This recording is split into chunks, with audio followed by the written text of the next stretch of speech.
when we saw Chubb walk off, he walked off basically assuring that he felt okay. We knew it wasn't an ACL because he walked, and walked clean off the field, if you noticed. But there was obviously something wrong. So people were like, well, if he's good, put him back in.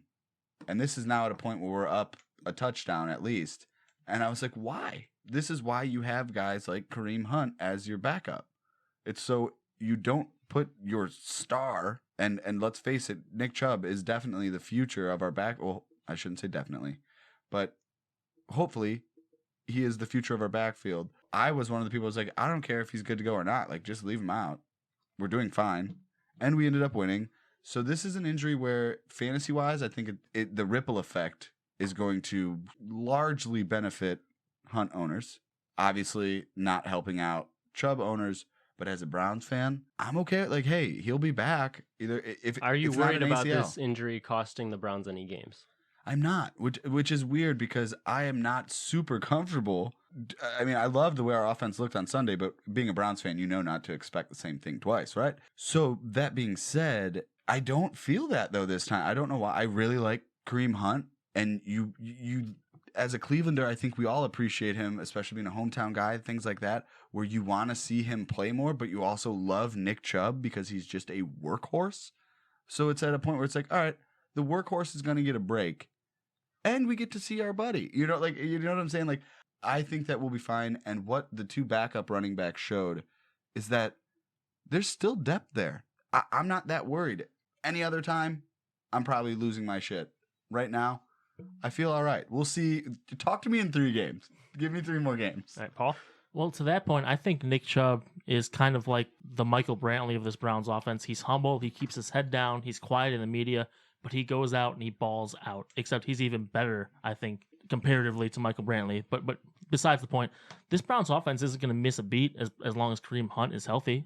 There's nothing to worry about in terms of the Browns offense producing because they still have a guy who was the leading rusher 2 seasons ago. Right. It's not like we had, like, it again, it would be very different if Dearness Johnson and Hilliard were the only guys.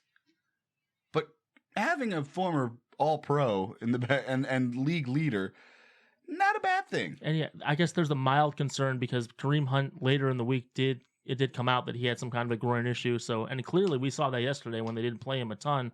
That's why Dearness Johnson and Dontrell Hilliard got so much run yesterday, I think, is because Kareem Hunt isn't 100% right now. But as long as he's healthy enough to step out on that field, the Browns offense, I think they're fine. And that offensive line too. We got to prop up that offensive line because they are playing. I mean, they're basically the catalyst for this offense right now. Wyatt Teller's balling out. Jedrick Wills looks good as a rookie right now. Batonio's over there doing he's a stalwart now. He's doing his Batonio thing. He's doing his thing. Yep. And Jack Conklin too. So the offensive line is really the catalyst that makes this offense turn. So I think the offense is fine without Chubb. Feels good to credit the Browns offensive line again. Oh man, especially after last season. Yes. It's been a while, and damn it. The last time I think we were able to credit the Browns offensive line were the days of Joe Thomas, Alex Mack, and Mitchell Schwartz. So the last time we could credit the Browns offensive line, the rest of the team still was not good. Those teams were terrible. Montario Hardesty, Terrence West as our running back. Shout out to Joe Thomas for being an absolute Hall of Fame left tackle, one of the best that we've ever seen. And he had no one to block for his entire career. All dressed up with nowhere to go, Joe. So as far as the fantasy football impact of the Nick Chubb injury, and mind you, this is a first-round pick in a lot of fantasy drafts. And I don't think that I am being a homer. I don't think that I am overemphasizing Kareem Hunt here. But with Nick Chubb gone, as long as Kareem Hunt is healthy, Kareem Hunt is now fantasy football's RB1 overall. Not an RB1, not one of your top 12 that you're going to list as the top guy on one of the teams, but he is the number 1 overall running back in fantasy for the next 6 weeks. And look what he did already as an RB2 on his own team. Yeah. I mean, that's what speaks the volumes here. I think with the way the line's playing, I mean, we're going to say this till we're blue in the face, but with the way the line's playing, he's in a perfect situation. Kudos and cheers to you, Kareem Hunt owners, because it's going to be a fun ride. Hopefully. That's me in our Dynasty League, the league that we drafted on this podcast. I took Kareem Hunt with the expectation of him being a starter next year.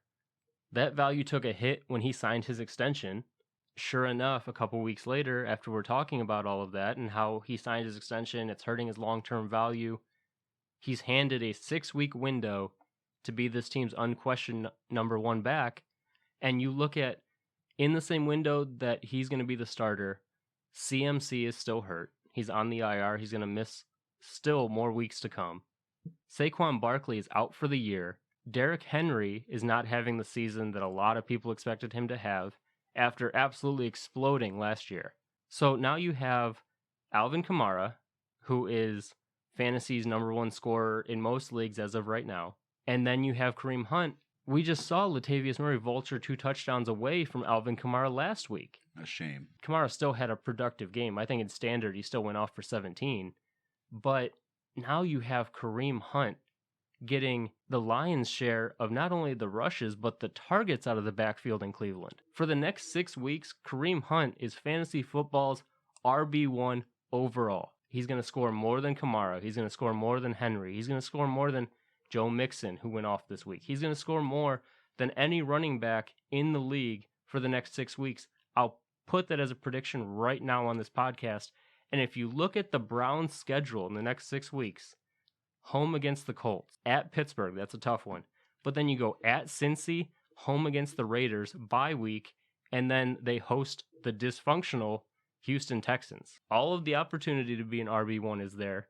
And your schedule outside of at Pittsburgh is just the red carpet for fantasy production. Kareem Hunt's your RB1 for the next month and a half, period.